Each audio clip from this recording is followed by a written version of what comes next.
অনেক সময় দেখবেন কিছু লোক কিরকম ব্যবহার করে, মনে হয় যেন ওরা জানেই না যে মৃত্যু হবে কোনোদিন, যেন অমর।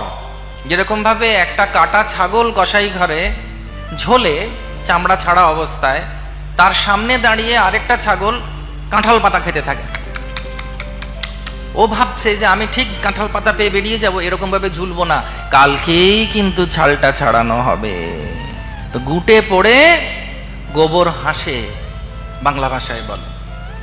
গুটে যখন পড়ছে তখন কাঁচা গোবর হাসছে, কি সুন্দর পুড়ছিস তুই, পড় পড়। তখন গুটে বলছে, তুইও কাল পুড়বি শুকিয়ে গেলে। হরে কৃষ্ণ। সেজন্য শাস্ত্রে শ্রীমদ্ ভাগবতমে বলা হচ্ছে, আপন নাম সংস্কৃতিম ঘোরাম জন্নাম নাম তথা সত্যা বিমুচ্ছেত যদ বিবেতি স্বয়ং ভয়ম।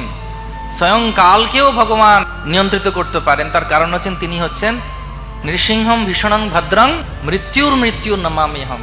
ভগবান নৃসিংহদেবের এই স্বরূপকে স্বয়ং মৃত্যু তিনি বারবার প্রণাম করেন। তো মৃত্যুরূপে তিনি আসেন, অহম কালস্মি ভগবান বলছেন, এবং সর্বহরতি কাল, তিনি সবকিছু হরণ করে নেন। এবার বোঝ ঠেলা কেমন লাগে, সবকিছু করে টোরে ভাবছে যে সবকিছু এবার আনন্দ করবো, ফুস, খাঁচার পাখি আত্মারাম খাঁচা ছাড়া হয়ে